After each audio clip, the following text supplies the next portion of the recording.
அனைவருக்கும் வணக்கம். நேயர்களே, நண்பர்களே, மக்களே, விவாத நேரம் நிகழ்ச்சிக்கு அனைவரும் அன்போடு வரவேற்கிறோம். இன்றைக்கு நாம் எடுத்திருக்கக்கூடிய தலைப்பு, தமிழகத்தில் சட்டம் ஒழுங்கு சீர்குலைந்து விட்டது இபிஎஸ்.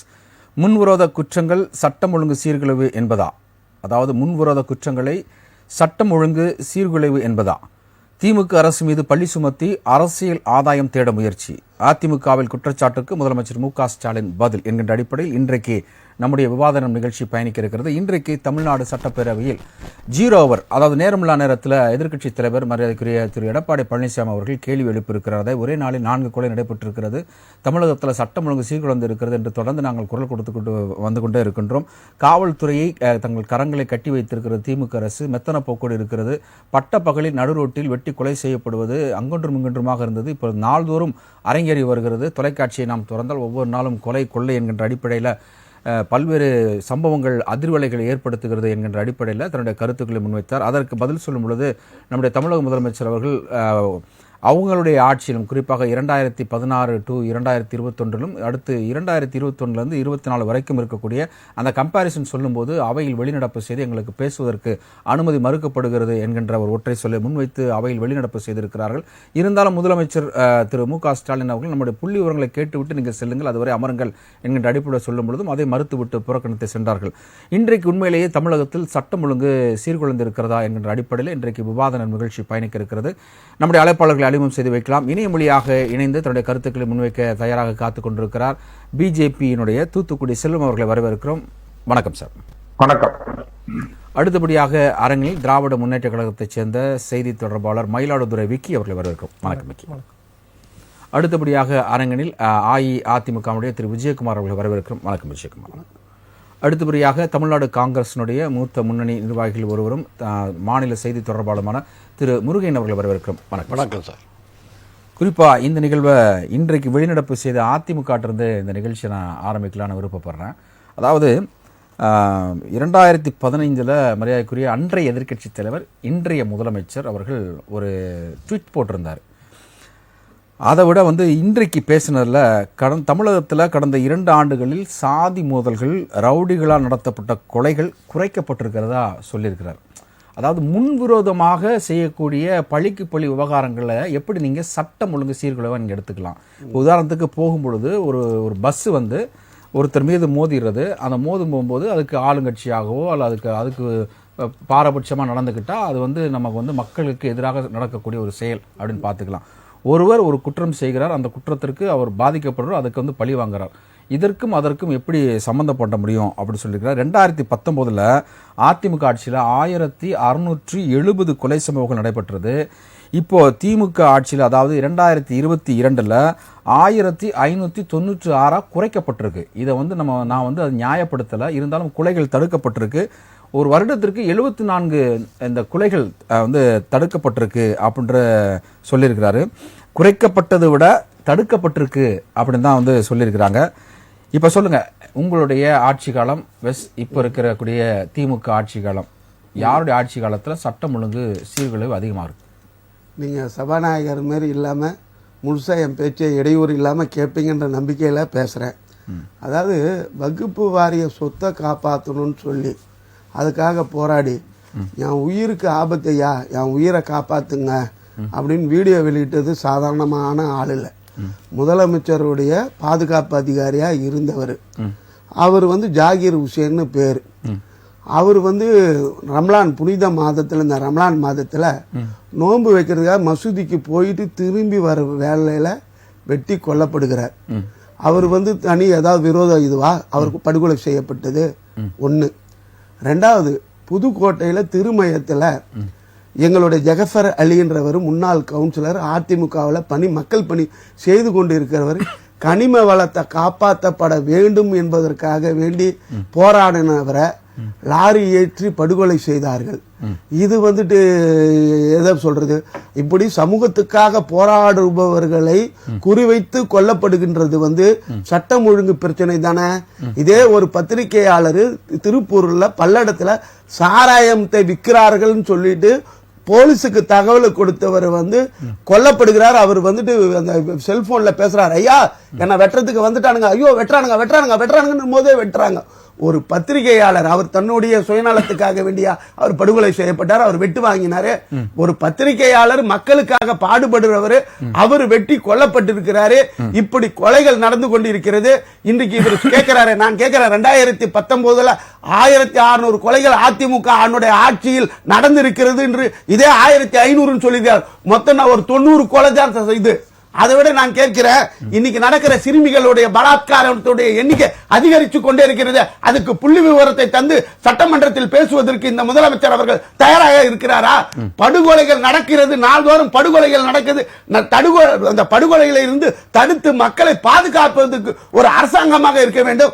சமூக ஆர்வலர்கள் கொல்லப்படுகிறார்கள், அவர்களுடைய உயிரை காப்பாற்ற வேண்டும். உயிர் போனதுக்கு பிறகு காவல்துறை போய் கைது செய்து நடவடிக்கை எடுக்கிறதுக்கு காவல்துறையா, உயிரை பாதுகாப்பதற்கு காவல்துறையா? இதுக்கு முதலமைச்சர் அவர்கள் சட்டமன்றத்தில் பதில் சொல்லுங்க. அவர் தான் அதுக்கு பொறுப்பு.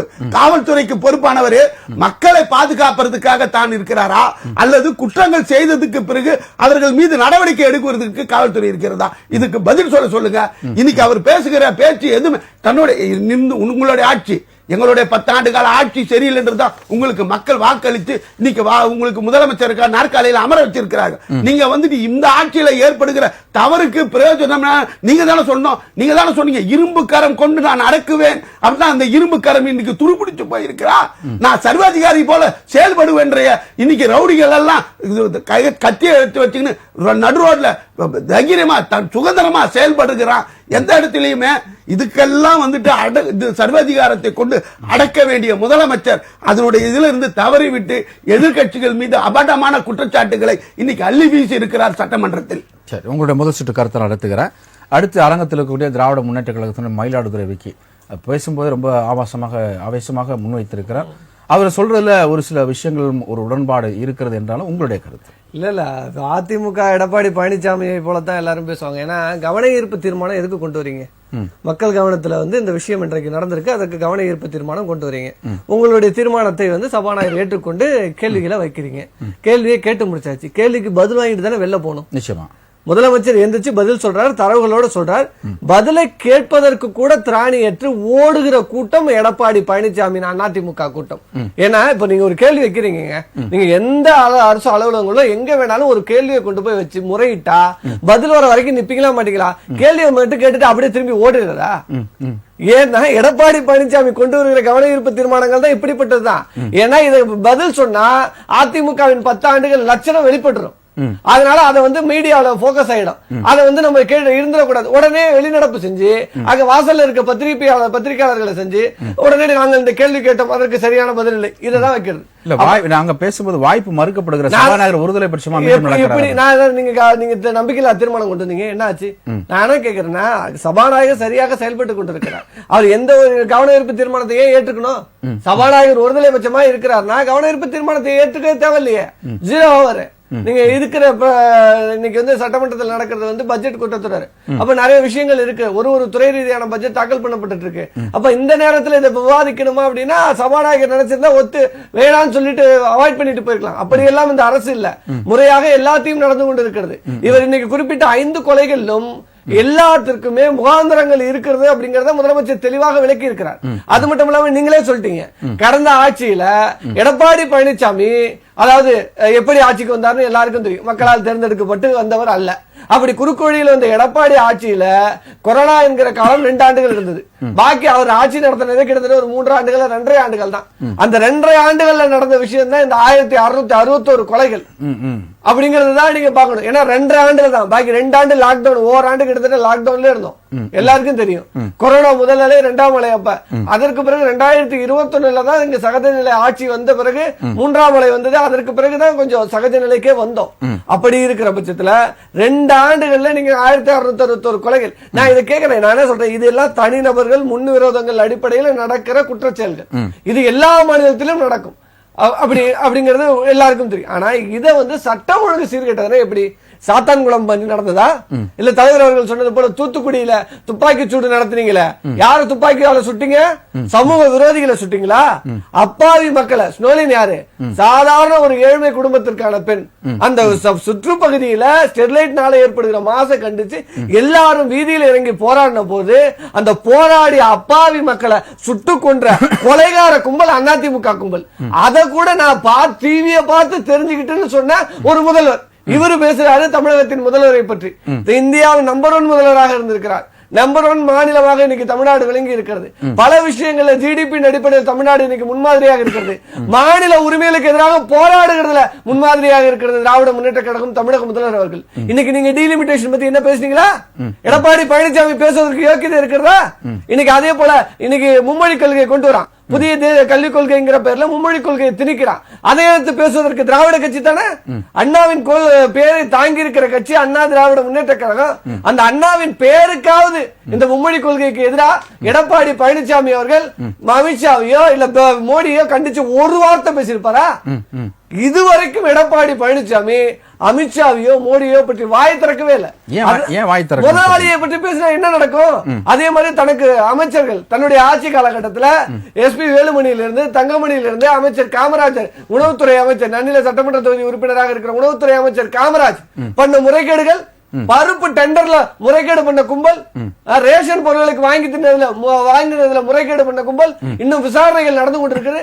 அத்தனை தகவல்களும் எங்க இருக்குன்னா ஒன்றிய அரசு இருக்கு. அதெல்லாம் இன்னைக்கு இவங்க ஒன்றிய அரசை நோக்கி பேசிட்டா அங்க இருந்து கழுத்த பிடிப்பாங்க. அதனால ஒரு அடக்கமோடு இங்க மாநில அரசை மட்டும் குற்றம் சாட்டுறது. இங்க மாநில உரிமை என்ன வேணாலும் நீ காவந்து பண்றதே கிடையாது, எதை வேண்டாலும் தரை வைக்கிறது. அப்படிதான் பண்ணாங்க. தேசிய மின் திட்டத்துல உதய மின் திட்டத்துல கையெழுத்து போட்டாங்க. இவங்க அம்மா புரட்சி தாய்ன்னு சொல்லுவாங்களே, அந்த அம்மா எதிர்த்த பாஜக கொண்டு வந்த திட்டங்களை எல்லாத்தையும் எடப்பாடி பழனிசாமி ஆட்சியில வந்ததுமே தேசிய உணவு பாதுகாப்பு கொள்கையிலிருந்து அத்தனை திட்டங்கள் அதை கையெழுத்து போட்டு ஆதரிச்ச கும்பல். இவர்களுக்கு யோக்கியதையே கிடையாதுங்க. தமிழ்நாடு மக்களின் நலனை பற்றி பேசுவதற்கு எடப்பாடி பழனிசாமிக்கும் அடிமை அதிமுகவுக்கும் தகுதி இல்லை. ஓகே, முதல் சுற்று கடத்த அடுத்து இணையமொழியாக இணைந்திருக்கக்கூடிய பிஜேபியுடைய தூத்துக்குடி செல்லும் உங்களுடைய முதல் கருத்து, அதாவது என்னதான் அதிமுக எங்க மீது குறை சொன்னாலும் ஏன் பிஜேபி குறை சொல்ல மாட்டேங்குது அப்படின்ற ஒரு அடிப்படையில தன்னுடைய கருத்துக்களை முன்வைத்திருக்கிறார். உங்களுடைய பதில். ஆஜ் நியூஸ் தொலைக்காட்சி நிறுவனத்துக்கு, நெறியாளர் சகோதரர் அருள் கபரியல் அவர்களுக்கு, அதே போலவே என்னுடைய சக பங்கேற்பாளருக்கு, தொழில்நுட்ப கலைஞர்களுக்கு என்னுடைய பணிவான வணக்கம். இதுல என்ன கேட்டீங்கன்னா, இன்னைக்கு நடந்தது கவன ஈர்ப்பு தினமாக கிடையாது. இன்னைக்கு நடந்தது சீரவாதம். நான் நேரம் இல்லா நேரம் சொல்லுவோம். நேரில் குறிப்பிட்ட பொருளை பற்றிதான் பாதி வைக்கிறது அவசியம். அந்த நேரம் இல்லா நேரம் இருப்பாருங்க. அந்த நேரம் இல்லா நேரத்துல அவர்கள் அதுலயும் குறிப்பா எதிர்கட்சி தலைவருக்கு அந்த பிரிவிலேஜ் உண்டு, அந்த உரிமை உண்டு. அவர் முதலமைச்சர் மீது அரசு மீது குற்றச்சாட்டுகளை வைக்கிறார். நான் என்ன சொல்றேன்னு கேட்டா, உங்க ஆட்சி 1200 எங்க ஆட்சி 200 இப்படி எல்லாம் ஒப்பீட்டு அளவுல பேசிக்கிட்டு கணிக்காது. நான் என்ன சொல்றேன், அவர்கள் கடந்த காலங்களில் ஏதோ வகையில் மக்களுடைய மனதை முழுமையாக மக்களுடைய நம்பிக்கை பெறாத காரணத்தால் இன்றைக்கு எதிர்கட்சி வரிசையில் இருக்காங்க. நீங்க மக்களுடைய ஆளுங்கட்சி வரிசையில் இருக்கு. நீங்க நான் என்ன சொல்றேன்னா, தமிழ்நாட்டினுடைய ஒட்டுமொத்த தமிழகத்திற்கும் கஸ்டோடியன் ஆஃப் தமிழ் பீப்புள்ஸுக்கு முதலமைச்சர் இந்த குற்றச்சாட்டுக்களை தமிழை ஒத்துக்கொண்டு இந்த சொல்ல போனீங்கன்னா விஜயகுமார் கூட விட்டுட்டு போயிட்டார். ஒரு காவல்துறை அதிகாரி அவர் முதலமைச்சருக்கே வெளியிட்டார். எவ்வளவு நாளுக்கு முன்னால? ஒரு 15-20 நாளைக்கு முன்னால. அதுக்கு அதுல காவல்துறை முதலமைச்சருடைய கவனத்திற்கு இதை கொண்டு போயிருக்கணும். காவல்துறையுடைய உயர் அலுவலர்கள் அதை கவனம் செலுத்தி இருக்கணும். அவர் காவல்துறை அதிகாரிகளே பொறுப்பு சொல்ற. நீங்க என்பவர் செத்து போன பிறகு நீங்க அந்த உதவி ஆணையரை நடைமுறைக்கு விட்டு காவல்துறை உதவி ஆணையரை நீங்கள் இன்னைக்கு பல பணியிடை நீக்கம் செய்திருக்கீங்க. காவல்துறை ஆய்வாளரை பணியிடை நீக்கம் செய்திருக்கீங்க. என்ன சார் விவாதம்? ஒண்ணு. ரெண்டாவது, உங்களை தனிப்பட்ட கொலைகள் சொன்னாங்க. நான் என்ன சொல்றேன்னு கேட்டீங்கன்னா, தனிப்பட்ட விரோதங்களாக கூட இருக்கட்டும். நான் உளவுத்துறை இதுல விஷயம் என்னன்னு கேட்டீங்கன்னா, கொல்லப்பட்டவர்கள் அல்லது கொன்றவர்கள் இவங்க யாரு கேட்டீங்கன்னா, குற்றம் சந்தேக பட்டியலில் என்று சொல்லக்கூடிய சொல்லுவோம்ல, அதாவது சந்தேக பட்டியலை குற்றப்பட்டியலில் எடுத்துட்டு இருக்காங்க. அவர்களை என்ன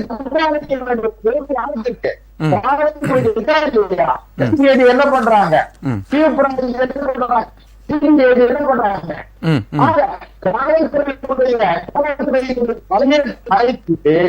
இவங்க பேசக்கூடாது. தூத்துக்குடி துப்பாக்கி சொன்னாங்க. நான் ஒன்னே ஒண்ணு சொல்றேன். தூத்துக்குடி துப்பாக்கி சூடு நடந்து 2018 இன்றைக்கு முடிய போகுது. சரி, கிராமத்திலேயும் இந்த துப்பாக்கி சூட்டிற்கு காரணமானவர்களை என்ன நடவடிக்கை எடுக்கிறீங்க?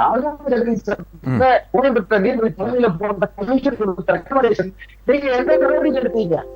அதை நீங்க அவர் வந்து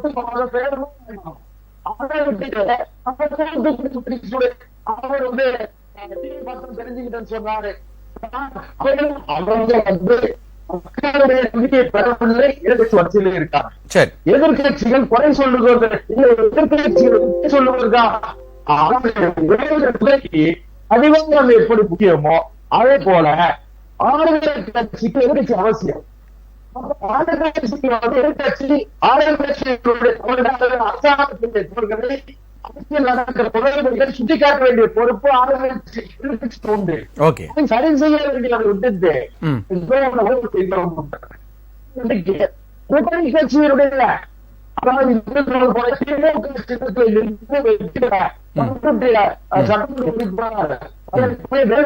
சொல்லியிருக்காரு ஆளுநர்துறை அமைச்சர் என்னை மிகவும் கடுமையாக வேதனைப்படுத்துகிற அளவிற்கு பேசிட்டாங்க சொல்றாங்க. சட்டமன்றத்துல சபாநாயகர் நடுநிலையோடு நடந்து கொள்கிறாங்க, அரசு நடுநிலையோடு நடந்து கொள்கிறாங்க, அரசு விமர்சனங்கள் எதிர்த்து துணிச்சல் இருக்கிறாங்க. தயவு செய்து என்ன சொல்றா, நான் வருஷமே நீங்க அரசு வர சொல்றீங்க,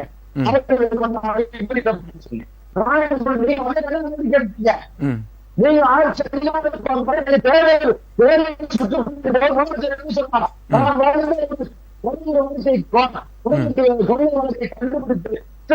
கண்டித்து விடுவேன். என்ன சொல்றேன், என்ன செஞ்சீங்க?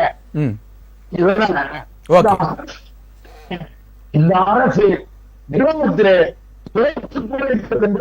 மறுக்கிறது என்பது என்னுடைய. சரி, நான் முதல் கருத்தை எடுத்துக்கிறேன். அடுத்த அரங்கத்தில் இருக்கக்கூடிய திராவிட முன்னேற்ற கழகத்தினுடைய கூட்டணி கட்சியான தமிழ்நாடு காங்கிரஸ் கட்சியினுடைய திரு முருகன் அவர்கள் தொடர்ந்து திமுக கூட்டணி மீதும் ஒரு கருத்தை முன் வச்சுட்டே வராங்க. என்ன அப்படின்னா, தமிழகத்தில் சட்டம் ஒழுங்கு சரியில்லை, சட்டம் ஒழுங்கு சரியில்லைன்னு என்றைக்கு திமுக ஆட்சி கட்டில் ஏறியதோ, அதாவது 2021 மே மாதம் ஆட்சி கட்டில் ஏறினாங்க. ஜூன் மாசத்திலிருந்து இந்த பல்லவியை பாட ஆரம்பிச்சிருக்காங்க. நீங்களே சொல்லிட்டீங்க. பழையதுக்கு பல்லவி பாடினால் இல்ல ஒரே மாசத்துல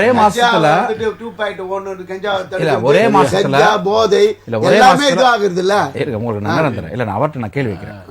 அவங்க அந்த பல்லவி பாட ஆரம்பிச்சிருக்காங்க. அந்த பல்லவி சரணம் அனு பல்லவி இப்போ வந்திருக்கு. ஒரு வருடம் தான் இருக்கு. எப்படி பார்க்குறீங்க? எல்லோருக்கும் வணக்கம். பொதுவா இப்பொழுது நடக்கின்ற இந்த சட்டமன்ற கூட்டத்தொடருங்கிறது பட்ஜெட் மெயினா. பட்ஜெட்ல என்ன அறிவிச்சிருக்கிறாங்க, என்ன அறிவிக்கல, அது மக்களுக்கு பயன்படக்கூடியது என்ன, அதில் உள்ள குறைபாடு என்ன, எதிர்கட்சிகள் சுட்டிக்காட்டுவது சகஜம். ஆளுங்கட்சி அதில் உள்ள சிறப்புகளை எடுத்து சொல்லுகின்ற ஒரு நிலைதான் இந்த சட்டமன்ற கூட்டத்தினுடைய முக்கியத்துவம். ஆனால் பல கேள்விகள் அது சம்பந்தமாக கேட்கிறார்கள். நான் இல்லை என்று சொல்லவில்லை. நேற்று இன்றைக்கெல்லாம் நான் பார்த்தது போகும்போது நிறைய அந்தந்த தொகுதிக்கு என்ன அறிவிக்கப்பட்டது, அது எந்த அளவுக்கு சிறப்பானது இல்லை எங்களுக்கு இன்னும் இது கூடுதலாக இந்த அறிவிப்புகளை செய்வீர்களா என்ற கேள்வி எல்லாம் வந்து அதிமுகவா இருக்கட்டும் எல்லா எதிர்க்கட்சிகளும் கேட்கின்றன. அதற்கு உரிய பதில்களை மிகவும் சிறப்பாக அமைதியோடு எல்லா அமைச்சர்களும் பேசிக்கொண்டுதான் இருக்கிறார்கள். அதுல ஒன்றும் மாற்று கருத்து இல்லை. இருந்தாலும் வேகமாகவும் சூடு பறக்க வேண்டும் என்பதற்காக நடந்து விட்ட அந்த கொலை இருக்கு பாருங்க, ஜாகீர் ஹுசைன், அந்த கொலை என்பது இப்பொழுது அந்த நேரத்தில் நடந்து விட்ட காரணத்தினால் நீங்க வந்து அதிர்வலைகளை சட்டமன்றத்தில் எழுப்ப வேண்டிய ஒரு நிலையை இங்க எடுக்கிறார்கள். அப்படி அதிர்வலை எழுப்பினாலும் கூட தப்பு இல்ல. எதிர்க்கட்சி நீங்க வந்து அந்த சட்டமன்ற கூட்டத்தொடரில் வந்து பட்ஜெட் சம்பந்தப்பட்டது இருந்தாலும் கூட அதை விட முக்கியமான விஷயங்கள் இந்த நாட்டில் தமிழ்நாட்டில் நடக்குமானால் அதை வந்து எடுத்து சொல்லுகின்ற பொறுப்பு எதிர்க்கட்சிக்கு இருக்கு. அதை சுட்டிக்காட்டி அதை திசை திருப்பி சட்டமன்ற கூட்டத்தொடரில் வந்து இந்த பட்ஜெட்டினுடைய சிறப்புகளை சொல்ல விடாமல் அவர் அந்த திசையில கொண்டுட்டு போறது வேகப்படுத்துவது என்பது எதிர்க்கட்சியுடைய இயற்கையான ஒன்றுதான்.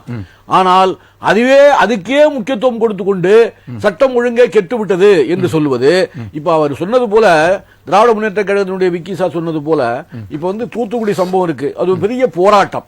ஒரு ஊரே ஒரு மாவட்டமே ஸ்தம்பிக்கிற அளவுக்கு மிகப்பெரிய போராட்டம். அந்த போராட்டத்தில் பல பேர் 13 பேர் சுட்டுக் கொல்லப்பட்டார்கள். அது ஸ்தம்பித்து போன ஒன்று. அது போன்ற ஒரு கலவர நிகழ்வுகள், ஒரு பொது பிரச்சனையில கலவர நிகழ்வுகள் நடக்கும் பொழுதுதான் அதை வந்து நம்ம வந்து சட்டம் ஒழுங்கெல்லாம் கெட்டு போய் கிடக்குதுன்னு சொல்ல முடியுமே தவிர அங்கொன்றும் இங்கொன்றுமாக தனிப்பட்ட விரோதத்தின் காரணமாக சில இடங்களில் கொலைகள் நடக்கும், சட்டம் ஒழுங்கு கெட்டு போறது மாதிரி அப்படி தெரியும் அந்தந்த பகுதியில. இப்ப ஜாகீர் ஹுசைனை கொன்னாங்கன்னு சொன்னா அதுக்கு நம்ம உள் அர்த்தம் நிறைய இருக்கு. அவர் வந்து பாதுகாப்பு கேட்டாரு, அவருக்கு வந்து 24 மணி நேரம் பின்னாலேயே போயிட்டு இருக்க முடியாது. நீ என்ன சொல்றேன், தவறு செய்யறவன் கொள்ளையடிக்கிறவன் அல்ல வந்து கொலை செய்யறவன் திட்டமிட்டுட்டான்னா அவன் காவல்துறையோட கெட்டிக்காரனா தான் இருப்பான். அவன் பார்த்துக்கிட்டே இருப்பான். எப்ப காவல்துறையிலிருந்து அவர் கொஞ்சம் விடுபட்டு வெளியே வர்றாரு, எந்த இடத்தில் அவரை போட்டு தள்ளலாம் அப்படின்னு ரொம்ப நீங்க காவல்துறையை தோற்கடிக்கிற புத்திசாலித்தனம் வந்து இந்த கொலைகாரனுக்கும் கொள்ளையடிக்கிறவனுக்கும் இருக்கும். பல நீதிமன்றங்களுக்குள்ளே படுகொலை நடக்குது. அப்ப அதுக்கே பயப்படல பாருங்க. நீதிமன்றத்துக்குள்ளே போய் நம்ம கொலை பண்ண முடியும்னு அவன் நிரூபிக்கிறான்ல. அப்ப வந்துங்க அப்ப எதை பத்தியும் கவலைப்படல. நாளைக்கு என்ன தூக்குல போட பரவாயில்லைங்கிற முடிவெடுத்து தான் சார் அவன் கொலை செய்ய வரான். நீங்க வந்து எந்த தீர்ப்புக்கும் நான் இந்த உலகத்தில் சந்தோஷமாக நான் வாழுகின்ற அந்த மனநிலையிலிருந்து விடுபட்டு நான் இதற்கும் இதை செய்தே தீருவேன், இதனால் எனக்கு தூக்கு தண்டனை கிடைத்தாலும் சிறைச்சாலையிலே நான் வாழ்ந்தாலும் அதை பத்தி பரவாயில்ல. அந்த முடிவெடுத்து வர்றவர்கிட்ட போய் நம்ம ஜெயிக்கிறது கொஞ்சம் கஷ்டம் தான். அது எவ்வளவு பெரிய எங்க ராஜீவ்காந்தியை கொலை பண்ணா அவன் வந்து ராஜீவ்காந்தியை கொன்று விட்டு சிறப்பா இந்த உலகத்தில் வாழ்ந்து உள்ள நினைச்சு வந்து கொலை பண்ணா இல்ல, தன் வாழ்க்கையை வெறுத்து தன் வாழ்க்கையை இதுதான் முடிந்து விட்டது, இவரை போட்டு தள்ளுவதுதான் நமக்கு வந்து வாழ்க்கையின் லட்சியங்கிற மாதிரி வர்றான். அந்த லட்சியம் சரியா தப்பாங்கிறது வேற விவாதம். ஆனா அதை செய்து முடிக்கிறான்ல, முடிச்சுட்டு சிறையில வாழலாம், தூக்கு தண்டனைக்கும் போறான்ல. அது மாதிரிதான் வந்து சொல்றதுக்காக நான் அடிஷனலா கேட்கிறேன். ராஜீவ்காந்தியை கொண்டவருக்கு அவங்க இங்க சிலை வைக்கல, அவங்க வந்து உயர்த்தி பிடிக்கல. ஆனா காந்தியை கொண்டவருக்கு சிலை வைக்கிற அளவுக்கு அது ஒரு கொடுமை சார். அது கொடுமை. அது வந்து இவ்வளவு காலம் வந்து அந்த சுதந்திர போராட்டத்தை கண்கூடாக பார்த்தவர்கள், அதனுடைய பலனை அனுபவித்தவர்கள் எல்லாம் கூட வந்து இது மாதிரி சிந்தனைகளுக்கு வரல. அவங்க வந்து என்னைக்கு இருந்தாலும் காந்தியை நினைத்துக் கொண்டுதான் இருந்தார். இந்திய சுதந்திர போராட்ட தியாகிகளை மனதில் வைத்து போற்றி கொண்டுதான் இருந்தார்கள். ஆனால் இந்த சமுதாயம் மாற மாற, இந்த தலைமுறை மாற மாற இவர்களை நாம் எப்படி வேணாலும் வழிக்கு கொண்டு விடலாம். அதை நன்றாக உணர்ந்த RSS இயக்கத்தை சேர்ந்த ஒரு கும்பல், நீங்க காந்தியை கொன்றவனுக்கே நாம் என்ன வேணாலும் செய்யலாம், அதை நம்ம செய்யற தைரியம் சார். காந்தியினுடைய சிலை மாதிரி ஒரு உருவத்தை உருவாக்கி அதை வந்து ஒரு பெண் வந்து சுடுவது போலெல்லாம் காட்டுறான் இல்லையா. இதுவரைக்கும் இந்த 70 ஆண்டு காலத்தில், அது வாஜ்பாய் காலமா இருக்கட்டும், அத்வானி கூட சரிங்க, இதுவரைக்கும் பிஜேபியோ RSSஓ அது மாதிரியான ஒரு காட்சிகளை எல்லாம் மக்களுக்கு கொண்டு சென்றதே இல்லை.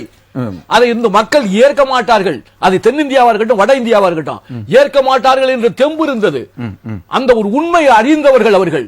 என்னதான் அரசியல் ரீதியாக நீங்கள் வந்து விமர்சனம் செய்வது என்பது வேறு. நீங்கள் வந்து இந்திய நாட்டினுடைய தந்தை என்று போட்ட உலகமே போட்டுகின்ற மகாத்மா காந்தியை வந்து நான் சுடுறது மாதிரி காட்டி அதை எடுத்து வீடியோ போட்டு இந்த மக்களுக்கு காட்டணும், எவ்வளவு தைரியம் வந்திருக்கணும். அப்போ இங்க வந்து அந்த மனசாட்சிக்கு அந்த கொரூரத்தை விதைக்கிறது நம்ம கம்பேர் பண்றோம். இப்ப இன்னும் வந்து வடநாடுகள்ல வந்து இன்னும் அதிகமாக இருக்கு. இப்ப நடந்துகிட்டு இருக்கு சார். NCPRல வந்து நம்ம சர்ச் பண்ணி நம்ம பார்த்தோம் அப்படின்னா அதிக அளவு கொலைகள் அதிக அளவு நடக்கிற இடங்கள் அப்படின்னு பாத்தீங்கன்னா வடநாடுகள் தான் அதிகமா முன்னிலைமையில. இப்ப எடுத்துக்கங்க, அவுரங்கசீப் பாபர் மசூதியை இடிச்சாங்க. ஒரு 4 மாநிலத்தின் வழியா வந்து பெரிய ஊர்வலம் நடத்தி கலவரத்தை உருவாக்கி அங்க வந்து பாபர் மசூதியை இடிச்சாங்க. அப்புறம் அது வந்து ராமர் கோயிலை கட்டுறாங்க. அது கட்டின உடனே நாட்டு மக்களுக்கு இல்ல சட்டம் ஒழுங்குக்குள்ள ஆமா சட்டம் ஒழுங்குக்குள்ள இப்ப பாருங்க அவுரங்கசீப் தேசிய கட்சி இல்ல சார். இப்ப பாருங்க அவுரங்கசீப் சார், இன்னைக்கு இல்லாத பிரச்சனை எல்லாம் ஒவ்வொன்னா கிளப்பிக்கிட்டு போனா, இப்ப அவுரங்கசீப் வந்து வைத்திருக்க அந்த சமாதி இருக்கு பாருங்க, அதையெல்லாம் இடிச்சல்லணும், அதெல்லாம் காலி பண்ணணும். எங்க அனுப்ப போறீங்க அதெல்லாம் எடுத்து? சார், அவுரங்கசீப் இந்த நாட்டுக்கு நல்லது செய்தானா கெட்டது செய்தானா வரலாறு சார். அது வரலாற்றுல வந்து எல்லாருக்கும் நல்லவனும் இருக்கான் கெட்டவனும் இருக்கான். பாபர் வந்தாரு, அவர் வந்து எங்க இருந்த வந்தவர் இல்லீங்களா? மத்திய ஆசியாவில இருந்து வந்து இது ஆப்கானிஸ்தான் வழியா இங்க இந்தியாவுக்குள்ள வந்து நுழைந்தவர். அவர் நம்ம ஆளு கிடையாது. அப்ப பாபர் பத்திய ஹிஸ்டரி இல்லாம இருக்குல்ல, அவருடைய வர்க்கம் தானே சார். பாபர், ஹுமாயூன், அக்பர் எல்லாம் அவுரங்கசீப், அவனுடைய வர்க்கம் இந்த நாட்டை பல 100 ஆண்டு காலம் ஆண்டு இருக்கிறது. அதனுடைய இந்த வரலாற்றை மறைக்காமல் அவனுடைய சமாதி அங்க இருக்கு சார். அத போய் என்ன விஷயம், அத போய் எடுத்துட்டா நமக்கு எல்லாருக்கும் சோறு கிடைச்சிருமா? எல்லாருக்கும் வாய்ப்பு, எல்லா வாய்ப்பு கிடைச்சிருமா? இப்போ சட்டம் ஒழுங்க சீர்குலைக்கிறது திமுகவா இல்ல பிஜேபியா? பிஜேபி நம்பர் 1 இருக்கு சார். மத ரீதியான ஒரு ஆரோக்கியமற்ற தன்மையை, மத ரீதியாக இந்த நாட்டை சீர்குலைக்கின்ற முயற்சியில் தீவிரமாக இறங்கி இருக்கிறது. அதனால்தான் ஒன்று போனால் ஒன்று. பாபர் மசூதினானோ இடிச்சானவோ இப்ப வந்து அவுரங்கசீப் கிட்ட வராங்க. அதுக்கப்புறம் வந்து ஒவ்வொருத்தரும் வரலாற்றையும் படித்து விட்டு, இவன் வரலாற்றில் தீங்கு செய்தவன், இந்து மதத்துக்கு கேடு விளைவித்தவன், இந்து மத கோயிலை இடித்தவன், இவனுடைய சமாதி இங்க இருக்கக்கூடாது, வீடு இருக்கக்கூடாது, அவருடைய பரம்பரை இருக்கக்கூடாதுங்கிறதான் கொள்கை. வர்க்கமே இந்தியாவில் வாழக்கூடாது, ஓடுங்கடா, எங்களுக்கு ஓட்டு போடாதவங்க ஓடுறா பாகிஸ்தானுக்கு எல்லாம் கோரிக்கை வச்சாங்கல்ல, ஓப்பனா பேசினாங்கல்ல. இந்த நாட்டில கலவரத்தை உருவாக்குவதற்கென்று உருவாக்கப்பட்ட கட்சியாக இன்றைய பிஜேபி, அன்னைக்கு அல்ல. பிஜேபி அன்னைக்கு வந்து ஓரளவுக்கு இந்த அரசாங்கத்தில் நடக்கக்கூடிய தவறுகளை சுட்டி காட்டினார்கள். ராஜீவ் காந்தி, இந்திரா காந்தி ஆட்சியில் கூட எமர்ஜென்சியை கண்டித்தார்கள். அதெல்லாம் இயற்கை. ஒரு எதிர்கட்சி செய்ய வேண்டிய வேலையை செய்தார்கள், நான் வரவேற்கிறேன். வாஜ்பாய் காலத்தில் எல்லாம் அந்த அளவுக்கு இந்த மாதிரி கொடுமையான சிந்தனைக்கு வரவில்லை. இப்பொழுது ஒரு கொடுமையான சிந்தனைக்கு வந்து விட்டார்கள். இந்திய நாட்டில் இந்துக்களை தவிர எவனும் வாழக்கூடாது, வாழ விட மாட்டோம், பாத்திரலாம் ஒரு கைங்கிற மாதிரி சவால் விட்டு செயல்படுத்துகிறார்கள். பெரும்பான்மை மக்கள் ஆதரவு நமக்கு நிச்சயமாக கிடைக்கும் என்ற நம்பிக்கையில்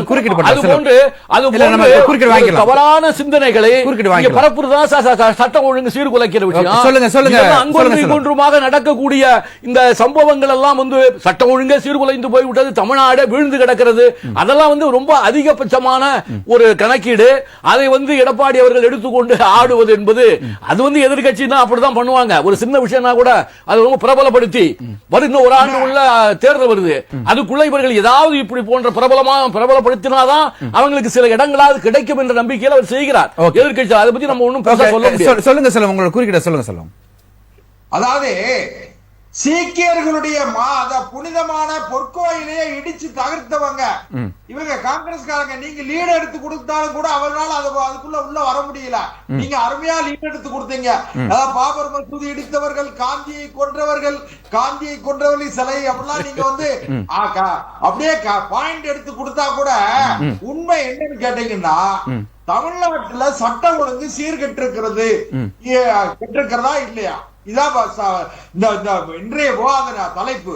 நான் என்ன சொல்றேன்னா, கஞ்சா இல்லாத இடம் இல்ல, போதைப் பொருள் இல்லாத இடம் இல்ல, மது, ஐயோ தமிழ்நாட்டினுடைய 3 தலைமுறையை சீரழித்து விட்டது இந்த மதுவினால இன்றைக்கு லட்சக்கணக்கான கோடி ரூபாய் கொள்ளையடித்திருப்பதாக அருமையான ஒரு வேலிடான பாயிண்ட் ஒன்னு வச்சிருக்கீங்க செல்வம். நம்ம தொடர்ந்து பேசலாம்.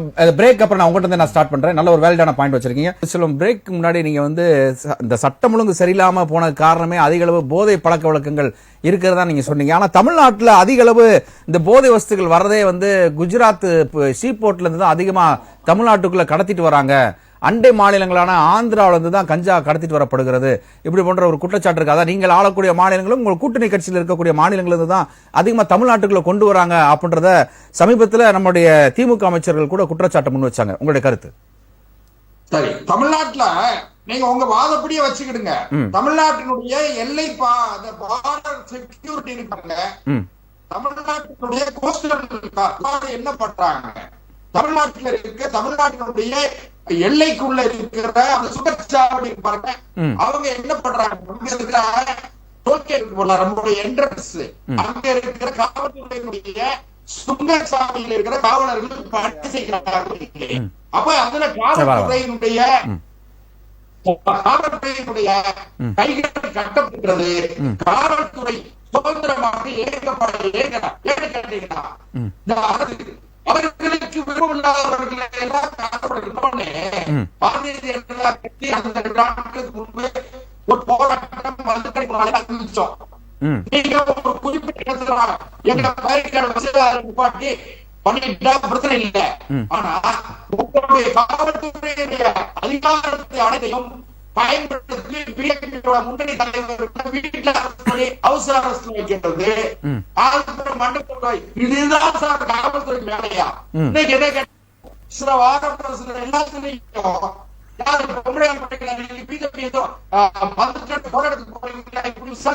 காவல்துறைக்கு வேலை ஒண்ணு. உங்களுக்கு உளவுத்துறை தயவு செய்து பொதுநலம் கருதி பேசுறேன். சரி இருங்க, நான் நீங்க சொன்ன கருத்துக்களை புரிஞ்சுக்கிட்டேன். அப்படியே இருங்க.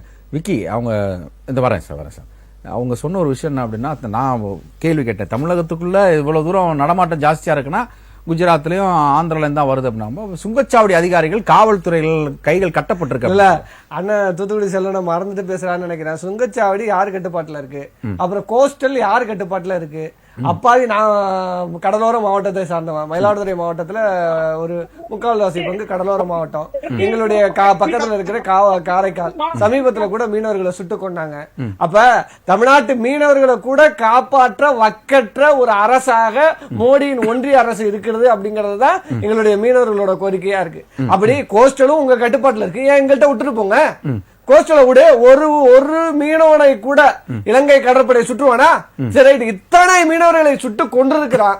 ஒரே ஒரு தோட்டா, உங்களுடைய ஒரு தோட்டா அவனை நோக்கி பாய்ந்திருக்கிறதா? அப்ப சுட்டு கொல்லப்படுகிறவன் தமிழன். அதனால நீங்க வேடிக்கை பாக்குறீங்க. இது தொடர் நீட்சியாகத்தானே இருக்கிறது. இந்த 10 ஆண்டு கால ஆட்சியில நீங்க சுட்டு கொல்லவே இல்லைன்னு சொல்லுங்க. அப்ப இது தொடர்ந்து இன்னும் வந்து காங்கிரஸ் கட்சியாக இருந்தாலும் சரி, பிஜேபி கட்சியாக ஆளும் பொழுது இன்னும் வந்து நம்ம மீனவர்களை வந்து இரண்டாதான பிரிச்சு பாக்குறாங்க. இந்திய மீனவர்கள் மீண்டும் மீண்டும் வலியுறுத்துறேன். யார் இங்க ஆட்சி அதிகாரத்தில் வந்து அமர்ந்தாலும் என்ன சொல்றேன்னா, தமிழர்களை ஒருதலை பட்சத்தோடு பாக்குற விஷயம் வடக்குல இருக்கு. அது தொடர்ந்து பல விஷயங்களை தொடர்ந்து ஒதுக்கி கொண்டே வருகிறாங்க. அது நம்ம டீடைலா இன்னொரு தடவை பேசுவோம். இன்றைய விவாதம் என்னன்னா, இங்க வந்து குற்றச்சம்பவங்களை அதிகரித்திருக்கிறது அப்படின்னு அண்ணன் தூத்துக்குடி செல்வன் சொல்றாரு. பாஜக ஆளுகிற மாநிலங்களை பாத்துறோமா? இது வந்து எதோட ரிப்போர்ட்னா என்சிஆர்பியோட ரிப்போர்ட். என்சிஆர்பி ரிப்போர்ட்ல உத்தரப்பிரதேசத்துல 7.4 விழுக்காடு, அருணாச்சல பிரதேசத்துல 5.8% விழுக்காடு, ஜார்க்கண்ட்ல 5.3%, மேகாலயா 5.1%, டெல்லியில 5%, அசாம்ல 4%, சத்தீஸ்கர்ல 4%, ஹரியானா 3.8%, ஒடிசா 3.8%, ஆந்திரா 3.6%. இது எல்லாம் யார் ஆளுகிற மாநிலம்? Top 10 crime rates in India 2025 and 24. Okay, இந்த ஓராண்டுகள்ல டாப் 10 மாநிலங்கள் கிரைம் ரேட்ஸ்ல அதிகமா உள்ள மாநிலங்கள்ல பாஜக ஆளுகிற மாநிலங்களும் பாஜக கூட்டணி கட்சிகள் ஆளுகிற மாநிலங்களும் தான் இருக்கு. அப்ப இவர்கள் சொல்கிறார்களா புத்திமதி? உத்தரப்பிரதேசத்துல பசு பாதுகாவலர்கள் பேர்ல, மாடுகளை பாதுகாக்கிறவங்க பேர்ல அப்பாவி இஸ்லாமிய சகோதரர்கள் அடிச்சு கொள்றான். ஒரு மிருக வதைங்கிற பேர்ல ஒரு மனிதனை அடிச்சு கொள்கிற மனித மிருகங்களாக அங்க இருந்துட்டு இருக்காங்க. அதெல்லாம் பற்றி பேசுவதற்கு வக்கில்ல பாஜகவுக்கு. மணிப்பூர் பத்தி எரிகிறது, இன்னும் தொடர் கொலைகள் நடந்து கொண்டிருக்கிறது, அப்பாவி பெண்கள் கற்பழிக்கப்பட்டு இருக்காங்க. அதையெல்லாம் பார்ப்பதற்கு நேரம் இல்ல. குறுக்கீடு பண்ண வரல. சொல்லுங்க திருசெல்வம். உங்களுடைய குறுக்கீடு. இங்க திருநெல்வேலி சட்டமன்ற எஸ்ஐ வந்து யாரு? சார், இது தனிப்பட்ட விரோதம். நான் சொல்ற குற்றச்சம்பவம் தனிப்பட்ட விரோதங்கள் கிடையாது. உத்தரப்பிரதேசத்தில் நடந்த இந்த படுகொலைகள் எல்லாம் தனிப்பட்ட விரோதங்கள் எல்லாம் நடக்கல. உத்தரப்பிரதேசத்துல ஒரு எம்எல்ஏ சொல்லியிருக்கிறாரு, நான் காவலர்களை 2 எஸ்பி அடிச்சு ஒடிச்சு அவரை தூக்கி போட்டு புதைச்சதுனால இந்த இடத்துல வந்து உட்கார்ந்து இருக்கேன்னு அவர் பேசின பேச்சு நேற்று சர்ச்சை ஆயிட்டு, இந்த அளவுக்கு உட்கார்ந்து இருக்கிற பாஜக எம்எல்ஏக்கள் வட இந்தியாவில் தொடர்ந்து நடக்கிற கொள்ளைகள் கொலைகள் இதெல்லாம் பாஜகவுக்கு கண்ணே தெரியலையா? தமிழ்நாட்டில் அங்கொன்றும் இங்கொன்றும் நடக்கிற இந்த முன்விரோதத்தின் அடிப்படையில் நடக்கிற கொலைகளை வைத்துக் கொண்டு சட்டம் ஒழுங்கு சீர்கெட்டதுன்னா மணிப்பூர்ல என்ன கேட்டிருக்கு? மணிப்பூர்ல என்ன கேட்டிருக்கு? தூத்துக்குடி செல்வம் போன்றவர்கள் மணிப்பூர்ல போய் நிக்கணும், மணிப்பூர்ல போய் பேசணும் சட்டம் ஒழுங்கு சரியில்லைன்னு. ஆளுகிற பாஜக அது என்ன சொன்னாங்க, டபுள் என்ஜின் சர்க்கார் இருந்தா நாட்டுல நல்லது நடந்துருங்க, மழை மும்மாறி பொழிஞ்சிருங்க, டபுள் என்ஜின் சர்க்கார் இருந்தா நல்லா இருக்குன்னாங்க. மத்தியிலையும் உங்க ஆட்சி தான், மணிப்பூர்ல மாநிலத்திலும் உங்க ஆட்சி தான். என்ன நடந்தது? டபுள் என்ஜின் சர்க்கார்ல ரத்த ஆறு ஓடுதுங்க. இதான் பாஜகவின் லட்சணம். ஓகே, ஸ்பெஷல் திரு விஜயகுமார் குறுக்கீடு பண்ண விரும்புங்க, சொல்லுங்க. அதாவது தம்பி முதல் ரவுண்ட்ல விக்கி அவர்கள் பேசும்போது சொன்னாரு, சட்டமன்றத்தில் வந்துட்டு முதலமைச்சர் இருங்க பதில சொல்லி கேட்டுட்டு போங்கன்னு சொல்லி எதிர்கட்சி தலைவர் வந்து பேசுறாரு. பேசுகின்ற போது சபாநாயகர் அவருக்கு பேச வாய்ப்பு மறுக்கிறாரு. மைக் அவருடைய மைக் ஆஃப் செய்யப்படுகிறது. எல்லாமே பண்ணுறதுக்கு அப்புறம் எல்லாரும் நாங்கள் வெளிநடப்பு செய்ததுக்கு பிறகு இல்ல இருங்க அவருடைய பேச்சுக்கு நான் குறுக்கெடுக்கல. அதுக்கப்புறம் நானும் கட்சியிலே இருப்பேன். அவர் அவருடைய குறுக்கீடு கேள்வியை கேட்டுக்கோங்க, கேட்டுட்டு பதில் சொல்லுங்க. கேட்டுட்டு பதில் சொல்லுங்க. அதுக்கு சேர்த்து பதில் சொல்லுங்க. உங்களுக்கு நேரம் தரேன், உங்களுக்கு நேரம் தரேன், அதுக்கு கேட்டு பதில் சொல்லுங்க. ஒரே கேள்வி தான் கேட்கிறேன்.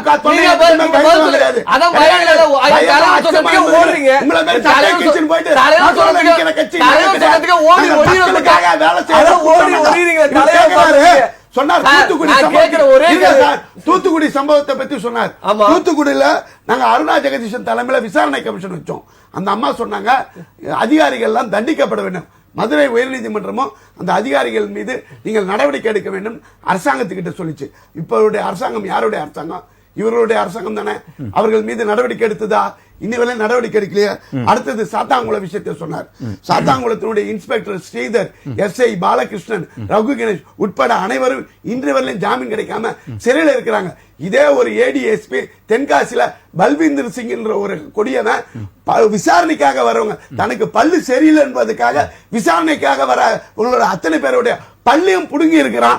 அவன் மீது நடவடிக்கை எடுக்கல, அவன் மீது கைது நடவடிக்கை எடுக்கல. அந்த அதிகாரிக்கு துணை போகுது இந்த விடியா திமுக அரசு. இதுக்கு பதில் சொல்லுமா? ரெண்டாவது சொல்றாரு, நான் கேக்குறேன் இருங்க சார்,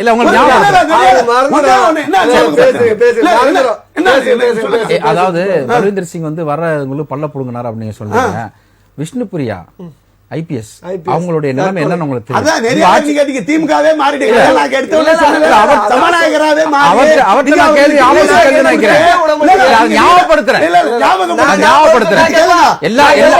எல்லா திராவிட கட்சிகளிலும் ஐபிஎஸ் அதிகாரிகள் இப்படிதான் இருக்கிறாங்க. தூத்துக்குடி சம்பவம் போல இது 1993 ஜூலை மாசம் 23ஆம் தேதி இதே மாஞ்சோலை தோட்ட தொழிலாளர்கள் ஊதிய உயர்வு கேட்டு போராட்டாங்களே. யாருடைய தலைமையில போராட்டாங்க? இன்னைக்கு சபாநாயகராக இருக்கிற அப்பாவு தலைமையில போராட்டாங்க. அன்னைக்கு திமுக தலைவர் கருணாநிதியை பத்தி அவர் எதிர்த்து அறிக்கை கொடுத்து பேசினது இன்னைய வரை யூடியூப் சேனல் இருக்கு. அப்படி தோட்ட தொழிலாளர்களை அந்த தாமிரபரணி ஆத்துல அடிச்சு கொன்ன விட்டுருது இந்த திமுக ஆட்சி. அன்னைக்கு கொன்னது போலீஸ். அதே சரியா 10 ஆண்டு கழிச்சு 2009 பேசுறாருல, அதே 2009ஆம் ஆண்டு பிப்ரவரி 12ஆம் தேதி இதே ஈழத்தமிழர்களுக்காக வேண்டி நியாயம் கேட்டு வழக்கறிஞர்கள் போராடின போது ஹைகோர்ட் வளாகத்தில் உள்ள காவல்துறைகளை விட்டு ஒரு நீதிபதியோட மண்டையை உடைச்சது இந்த திமுக அரசு. இவருடைய ஆட்சியில இவர் கலவரம் நடக்கலையா? எது நடக்கலையா? தமிழ்நாட்டு சட்டம் கொலை செய்யப்பட்டார். தலித் தலைவர்கள் எல்லாம் கொல்லப்பட்டார்கள்.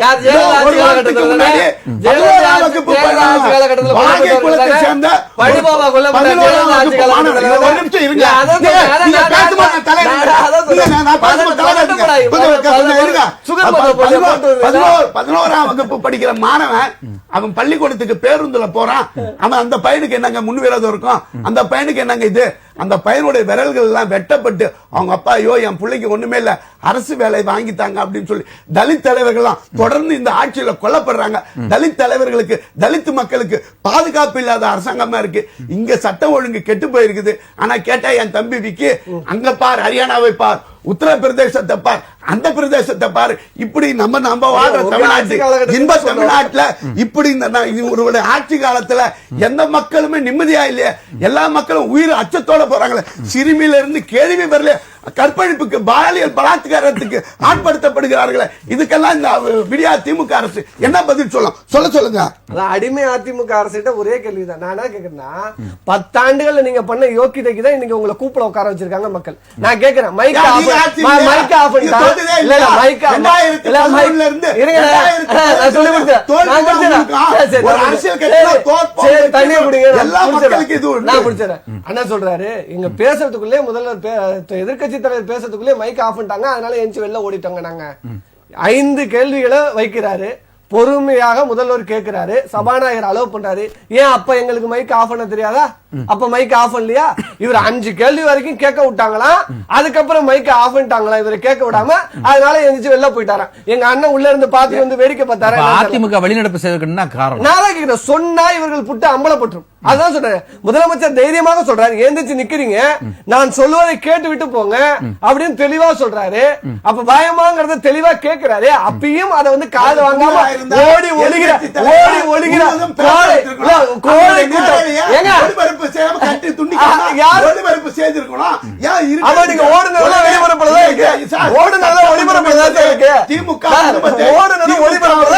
அவருடைய பட்டாபிஷேகம் அடிமை அதிமுக திமுகவினுடைய ஆட்சியில அவர்களுடைய குடும்பத்தை பாராட்டுவதற்கு வாய்ப்பு கொடுக்கிறாங்க. இதே எங்களுடைய அமைச்சர் எங்க அம்மாவே அம்மா அந்த இந்த அம்மா புள்ளைய குடும்பத்துக்கு அந்த அம்மா அம்மா அம்மா அம்மா அம்மா அம்மா அம்மா அம்மா அம்மா அம்மா அம்மா அம்மோடு மாடு வச்சுக்க, அம்மா அம்மோடு மாடு சொத்து கேக்குறான். இப்ப சொத்துக்கு பதில் சொல்லுங்க. அம்மாடு மாடு மேய்ச்ச கும்பல் இன்னைக்கு பேசிட்டு இருக்கு. அப்பா மாடு மேய்க்கிற கும்பல நாங்க இன்னைக்கு படிக்க வச்சு இன்னைக்கு எல்லாம் ஆக்கி இருக்கிறோம். திரு முருகன், உங்கள்கிட்ட வைக்கக்கூடிய ஒரு கேள்வி, நம்ம நிகழ்ச்சியினுடைய நிறைவு சுற்று கருத்தை நான் உங்கள்கிட்ட நான் ஸ்டார்ட் பண்றேன். என்னதான் வந்து மாறி மாறி குற்றம் சாட்டினாலும் தமிழக மக்கள் தொடர்ந்து தமிழ்நாட்டில் நடக்கக்கூடிய ஆட்சிகளை பார்த்துட்டு தான் வராங்க. இப்போ உண்மையிலேயே தமிழ்நாட்டில் சட்டம் ஒழுங்கு சீர்குலைந்திருக்கு. ஏன்னா எதிர்கட்சிகள் வைக்கக்கூடிய அம்புட்டு குற்றச்சாட்டம். இப்போ உதாரணத்துக்கு ஒரு நகைச்சுவைக்கு கஞ்சா கருப்பு சொல்லியிருக்கிறேன். வண்ணாந்துறையில் பாவாடை காணாம போனா என்னை தான் தூக்கி உள்ளதுக்கு போடுறாங்க அப்படின்ற மாதிரி இன்றைக்கு எல்லா விஷயத்திலும் நடந்தாலும் கூட திமுக அரசு தான் காரணம், திமுக அரசு தான் காரணம் அப்படின்னு சொல்றாங்க. ஆனா திமுக தரப்பு என்ன சொல்றாங்கன்னா, இந்த ஆட்சியினுடைய பல நல்ல திட்டங்களை முறியடிப்பதற்காகவும் இந்த பட்ஜெட்டை மக்களிடையே கொண்டு சேர்க்க முடியாம கொண்டு சேர்ப்பதற்கு தடுக்கிறாங்க அப்படின்ற ஒரு விஷயத்தையும் சொல்றாங்க. ஒரு கூட்டம் கிடைச்சா உங்களுடைய கருத்து? நீங்க இந்த குற்றங்கள் நடப்பது என்பது ஒரு ஆட்சியினுடைய நோக்கத்தினாலும் ஆட்சியினுடைய அறிக்கையினாலோ ஆட்சியினுடைய செயல் திட்டங்களாலோ ஒரு கலவரம் ஏற்பட்டு அதனால் பல பேர் உயிர் போய் அங்கே வந்து ஒரு நிம்மதியற்ற நிலைமை மக்களுக்கு ஏற்பட்டால் அது வந்து கலவரம். அதை ரெண்டா பிரிக்கணும். அங்கங்கே நடக்கக்கூடிய சிறு சிறு குற்றங்கள் என்பது எல்லா ஆட்சியிலும் எப்பொழுதும் நடந்து கொண்டே இருக்கிறது. நீங்க தனிப்பட்ட ஒவ்வொரு சம்பவத்தையும் வந்து எடுத்து பேச போனோம்னா அது நீங்க பேசிக்கிட்டே இருக்கலாம். நீங்க ஜெயலலிதா ஆட்சியில வந்துங்க சுப்பிரமணிய சாமி எப்படி எல்லாம் அவமானப்படுத்தப்பட்டார், அது மாதிரி கவர்னர் எந்த அளவுக்கு அவமானப்படுத்தப்பட்டார், இந்த அளவுக்கெல்லாம் வந்து அவர்களை அடிப்பதற்கு அந்த தாக்குவதற்கான முயற்சி எல்லாம் நடந்தது. அதெல்லாம் வந்து ஒவ்வொன்றா பட்டியல் போட்டுக்கிட்டே போனோம்னா நம்ம பேசிக்கிட்டே இருக்கலாம். அது எல்லா ஆட்சியிலையும் வந்து அங்கொன்று இங்கொன்று சம்பவங்கள் நடந்து கொண்டே இருக்கும். அது நீங்க வந்து திராவிட முன்னேற்ற கழக ஆட்சியினுடைய நடவடிக்கைகளினால், இவருடைய கொள்கைகளினால், இவர்களுடைய அந்த போக்கினால் தான் இந்த கலவரம் நடக்குது அப்படின்னு சொன்னீங்கன்னா அது கலவரம். அது தமிழ்நாட்டில் வந்து சட்டம் ஒழுங்கு கெட்டு போய் கலவரமாக மாறிவிட்டதுன்னு சொல்லலாம். இது வந்து நீங்க பல சம்பவங்களை எடுத்து சொல்லலாம். அப்ப ஆம்சாங் கொலை என்பது நீங்க பல சின்ன சின்ன விஷயங்கள் நடக்கும்போது வெளியே தெரியாது. ஆனா இப்ப ஆம்சாங் மாதிரி கொலை நடந்து போயிருக்கும் போது இது மாதிரி குறிப்பிட்டு சொல்லக்கூடிய சில கொலைகளை அந்த மக்கள் கொஞ்சம் வேகமா தான் பார்ப்பாங்க. ஐயோ ஆம்சாங் இப்படி கொண்டுட்டாங்களே அப்படிங்கும் போது அது பிரபலமா இருக்கும். ஒரு 10 நாள் அது பேச்சுல போயிட்டு இருக்கும். மற்றபடி டெய்லி அங்கே கொலை நடக்கத்தான் செய்யுது. டெய்லி அங்கே இங்கேயும் கொண்டுகிட்டு தான் இருக்காங்க, செத்துக்கிட்டு தான் இருக்காங்க. எல்லாமே நம்ம வந்து பேச்சுக்கு வருவதில்லை, விவாதத்துக்கு வருவதில்லை. முக்கியமான சில சம்பவங்கள் நடக்கும் போது இது விவாதங்களுக்கு வரும். அதனால ஒட்டுமொத்தமாக சட்டம் ஒழுங்கே கெட்டுவிட்டது, மக்களே நடமாட முடியவில்லை என்றெல்லாம் நாம் சொல்ல முடியாது. அது போன்ற சம்பவங்கள் எல்லா ஆட்சியிலையும் கொஞ்சம் நடக்கத்தான் செய்யும். ஆனா அதெல்லாம் விக்கி வந்து கம்பேர் பண்ண பிஜேபி ஆளுட மாநிலங்கள்ல ஆமா, அது plus தமிழ்நாடு இல்ல, அவர் comparison சொன்னது பண்ணும்போது- இப்ப மணிப்பூர்ல நடக்கிறது கலவரம், அது சம்பவம் இல்ல, அது கலவரம் சார். அந்த மக்களையே ஒழித்து கட்டுகின்ற ஒரு திட்டம். அங்கே கிறிஸ்தவ மக்களுக்கும் இந்து மக்களுக்குமான ஒரு பெரிய நூற்றுக்கணக்கான சர்ச்சுகள் இடிக்கப்பட்டு விட்டது. அது கலவரம், ஒரு நிகழ்வு அல்ல. ஓகே, ஒரு இடத்துல போறோம், ஒரு சின்ன சம்பவம் நடந்தால் சம்பவம், அதெல்லாம் வந்து கலவரம் சார். நூற்றுக்கணக்கான பேர் சாகடிக்கப்பட்டிருக்கிறார்கள். அங்கே பல பெண்கள் வந்து கற்பழிக்கப்பட்டிருக்கிறார்கள், பல பெண்கள் அவமானப்படுத்தப்பட்டிருக்கிறார்கள். ஆட்சியினுடைய நீட்சி தானே பிஜேபி. ஆமா. இல்ல உங்க ஆட்சியில கலவரம் நடந்துச்சு மணிப்பூர்ல, அதனுடைய நீட்சியா தான் இப்போ இல்ல நடக்குது. எங்க, அதாவதுங்க வட இந்தியாவுல எப்பவுமே அந்த ஒரு மாற்று கருத்து உடையவர்கள் மத்தியில வந்து கலவரம் எப்பவுமே ஒண்ணு நடந்துகிட்டு தான் இருக்கும். ஆனா இந்த அளவுக்கு மணிப்பூர்ல இந்த அளவுக்கு அழிக்கப்படவில்லை. ஓகே ஓகே, இவ்வளவு பெரிய சர்ச்சுகள் வந்து ஒரு 100 நம்ம சாமி கும்பிடுற இடம் வந்து அங்க எல்லாம் இடிக்கப்பட்டு அவமானப்படுத்தப்பட்டிருக்கு. அதெல்லாம் வந்து அது வந்து என்னைக்குமே மறையாதது. ஓகே. அந்த கலவரமே அடக்கினாலும், இந்த கலவரத்தையே அடக்கினாலும் கூட உன் மனதில் இருக்கக்கூடிய அந்த வேகம் இருக்கு பாருங்க, அது இன்னைக்கு இல்லைன்னா 6 மாசம் கழிச்சு மறுபடியும் கிளம்பும். ஓகே. அந்த அளவுக்கு மிகப்பெரிய வடுவாக ஆகிவிட்டது. அது மாதிரி இங்க வந்து எந்த பெரிய கலவரம், இது வந்து தவிர்க்க முடியாத கலவரம் என்றெல்லாம் சொல்லுவதற்கு ஒன்றும் இல்லை. சரி. அங்கொன்றும் இங்கொன்றும் சம்பவங்கள் நடக்கிறது. இதை இந்த அரசு மேலும் நல்லா கட்டுப்படுத்த வேண்டும். இது போன்ற சம்பவங்கள் மேலும் மேலும் நடக்காமல் நீங்க காவல்துறையை ரொம்ப உற்சாகப்படுத்தி, காவல்துறைக்கு நல்ல கைட் பண்ணி அவங்களுக்கு வந்து நல்லா செயல்பட வைக்கணும். எச்சரிக்கையாக எல்லா இடங்களிலும் கொஞ்சம் எச்சரிக்கையாக அவர் செயல்படுவதற்கான முடிவுகளை தமிழக முதல்வரும் அமைச்சரவையும் எடுத்து செயலாக்கம் பண்ண வேண்டும். இது போன்ற இது மாதிரி எதிர்க்கட்சிகள் குறை சொல்லதான் செய்யும், குற்றம் சொல்லதான் செய்யும். எடப்பாடி என்ன பண்ணிருக்கணும், சட்டமன்றத்துல இப்ப நீ இருக்க பிரச்சனைகள் எல்லாம் உட்கார்ந்து முதலமைச்சர் என்ன சொல்லுகிறார் பதில், அந்த பதில எனக்கு என்ன பதில் இருக்கு அதை நீ குறுக்கிட்டு கூட இல்லை, நீங்க சொல்வது தவறு, நான் இதை குறிப்பிடுகிறேன் அப்படின்னு சொல்லி நீங்க எடப்பாடியினுடைய கருத்து என்ன என்பதை பொதுமக்களுக்கு போய் எப்படி சேரும்? நீ வெளியில வந்து தனியா 4 மைக்க வச்சுக்கிட்டு பேட்டி கொடுப்பதன் மூலமாக நீங்க பிடிக்கிற பேட்டியில சொல்லக்கூடியது எல்லாம் உண்மை அல்லவா? நீங்க என்ன வேணாலும் சொல்லிட்டு போலாம், பேட்டி பதில் சொல்றதுக்கு ஆளே இல்லாத இடத்துல என்ன வேணாலும் பேசிட்டு போலாம். அது இல்ல, அது இல்ல, நீங்க ஒளிபரப்பு அந்த மாதிரி பண்ணுமா அவங்கள சட்டமன்றத்தில் நீங்க கேட்கிற கேள்வி நியாயமானது. சட்டமன்றத்தில் என்ன நடந்திருக்குன்றது வெளிப்படையா மக்களுக்கு தெரியும்ல. நேத்து தளவாய் சுந்தரத்துல இருந்து செங்கோட்டையில இருந்து அதிமுக தானே அவங்க எல்லாம் கேள்வி கேட்கிறாங்க, அமைதியா கேள்வி கேட்டாங்க, அமைதியான அதுக்கு பதில் கிடைச்சது. எல்லாம் நடந்துட்டு தானே இருக்கு. அப்ப இவரு மட்டும் வந்து நான் வெளிநடப்பு பண்றேன், எதுக்கு வெளிநடப்பு பண்றீங்க? நீங்க இருந்து அப்ப விக்கி சொன்ன மாதிரி அங்க இருந்து அங்க அதிமுகவின் குட்டு அம்பலப்பட்டு விடுறதுனால மொத்தமா ஆமா அவர் சொல்ற பதில் என்ன சார் அம்பலம்? சார் அவர் கம்பேர் பண்ணார்ல, எங்க ஆட்சி காலத்துல கொலை, உங்க ஆட்சி காலத்துல கொலை. எதிர்க்கட்சி தலைவரா அவரை மாதிரி சட்டை கிழிச்சு ரோட்ல வந்து நிக்க சொல்றீங்களா? இல்ல இல்ல சொல்லுங்க, அந்த மாதிரி ஒரு அரசு நடக்கல. இல்ல இப்ப எதிர்க்கட்சிகளை எந்தாவது அவமானப்படுத்தப்பட்டிருக்கா? எதிர்க்கட்சிக்காரங்களை ஏதாவது குண்டு கட்ட கட்டி தூக்கி கொண்டு போட்டுருக்காங்களா?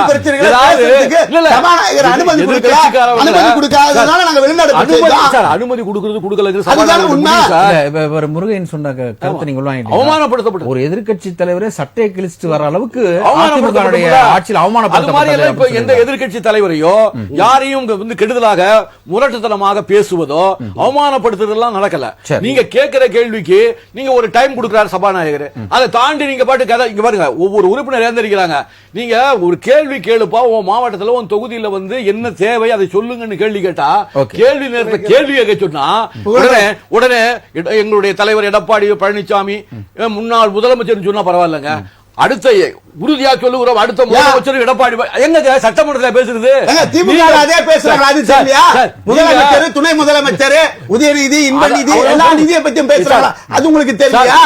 ஒரு அமைச்சர் ஏஞ்சி பேசினாரு, நீ ஒரு கல் ஒரு கண்ணாடி படத்தில் நடித்தாய், தமிழக திரைப்படத்தை புரட்டி போட்டாய், அடுத்து ஒரு கல் எடுத்தாய், தமிழ்நாட்டில் அரசியல் மாற்றத்தை ஏற்படுத்தினார், நான் ஒரு கல் எடுத்தேன், என் அமைச்சர் பதவியே போச்சு நாசர் பேசினாரு. இதே சட்டமன்றத்தில் பேசினார் நாசர். அரசியல் மேடையில நீங்க என்ன வேணாலும் சொல்லுங்க சார், நீங்க ஆட்சிக்கு வரீங்களோ இல்லையோ, நாங்க தான் வருகிறோம் ஆட்சிக்கு, என்ன அதை மாத்தி மாத்தி உறுதியா சொல்லுங்க. சட்டமன்றத்தை வந்து ஒரு பொதுக்கூட்ட மேடையா மாத்தி பொதுக்கூட்ட மேடை ஆக்கி அது உடனே வந்து எடப்பாடி அதை செய்தார் இதை செய்தார். என்ன? சார், நீங்க பாராட்டுறதா? சார், அவங்க பாராட்டினாங்க, நீங்களும் பாராட்டி இருக்கீங்க. நாங்க முதலமைச்சரை பாராட்டணும். எங்க முதலமைச்சர் எங்களுக்கு தெய்வம்ன்றதுனால நாங்க பாராட்டி எங்க போச்சு. மரியாதைக்குரிய எடப்பாடி பழனிசாமி சொல்லல. இளவரசரா மறைந்த முன்னாள் முதலமைச்சர் ஜெயலலிதா சொல்லல. குடும்பத்தை ஓகே, சரி. குடும்பத்துக்கு இதுவா அப்ப நிறைவான கருத்து சார், ஆரம்பிக்கிறேன். கேள்வி உங்க நேரத்தை- நிறைவான கருத்து. கேள்வி இல்ல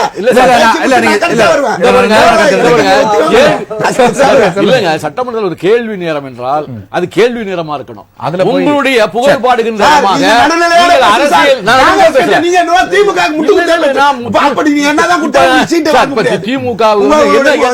என்ன பொழுது பேசிட்டேன், என்ன பொழுது பேசிட்டேன், நான் ஒண்ணும் பேசலையா?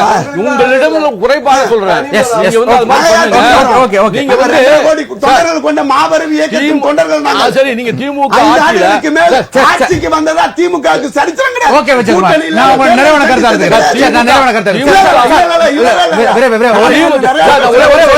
திமுக ஆட்சியில் நடக்கின்ற குறைபாடுகளை நீங்க மக்களிடம் கொண்டு போய் சேர்க்க வேண்டும் என்றால் சட்டமன்றத்தில் அமர்ந்து அந்த நேரத்தை நீங்கள் பயன்படுத்துவதுதான் புதுசாலித்தன்மை தவிர நான் உடனே வெளிநடப்பு பண்றேன் வெளியில போய் 1000 கதை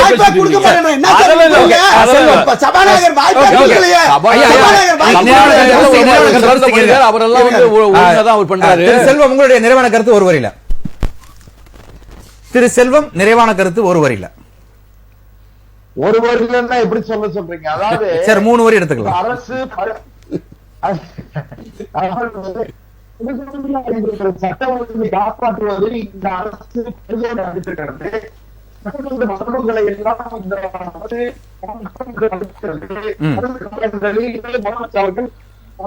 பிடிச்சிட்டு மனிதனோட வந்த காலங்கள்லாம் உண்டு. சட்டமன்றத்தில் ஏறி நின்று ஆடி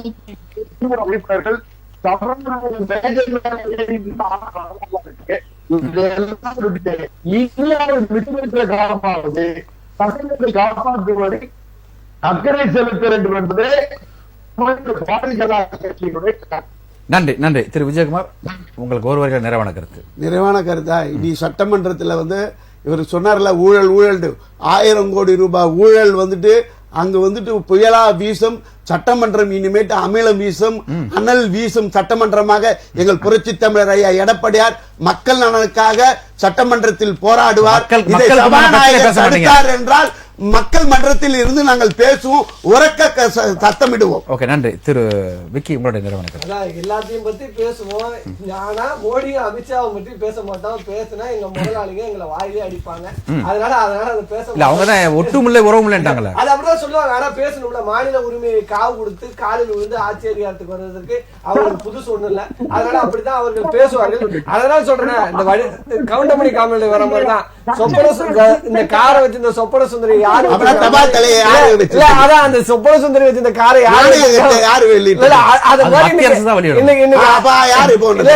இந்த அதிமுக யாருகிட்ட இருக்குன்னே தெரியல. ஒரு பக்கம் சசிகலா அம்மையார்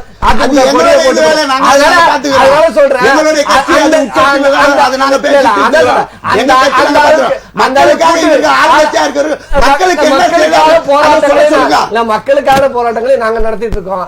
அவங்க கட்சியை காப்பாற்றுறதுக்கான போராட்டத்தை நடத்திட்டு இருக்காங்க. அதனால மக்கள் எங்கள் பக்கம் இருக்கிறார்கள். நாங்கள் எவரை கண்டு பயப்படல. கொடுப்பா இந்த அடிமை கூட்டத்தை கண்டு எங்களுக்கு பயம் இல்லை. ஓகே, நன்றி. நிகழ்ச்சியிலிருந்து கருத்துக்களை பதிவு செய்த அனைத்து அழைப்பாளர்கள் ராசின் சார்பாக நன்றிகளும் வாழ்த்துக்களும் வணக்கங்களும் தெரிவித்துக் கொள்கிறோம். மீண்டும் ஒருமுறை அனைவருக்கும் வணக்கத்தை தெரிவித்துக் கொள்கிறோம். நன்றி. நேர்களே, இத்துடன் நம்முடைய விவாத நேரம் நிகழ்ச்சி நிறைவு பெறுகிறது. மீண்டும் நாளை சந்திக்கலாம். நன்றி, வணக்கம் நண்பர்களே, மக்களே.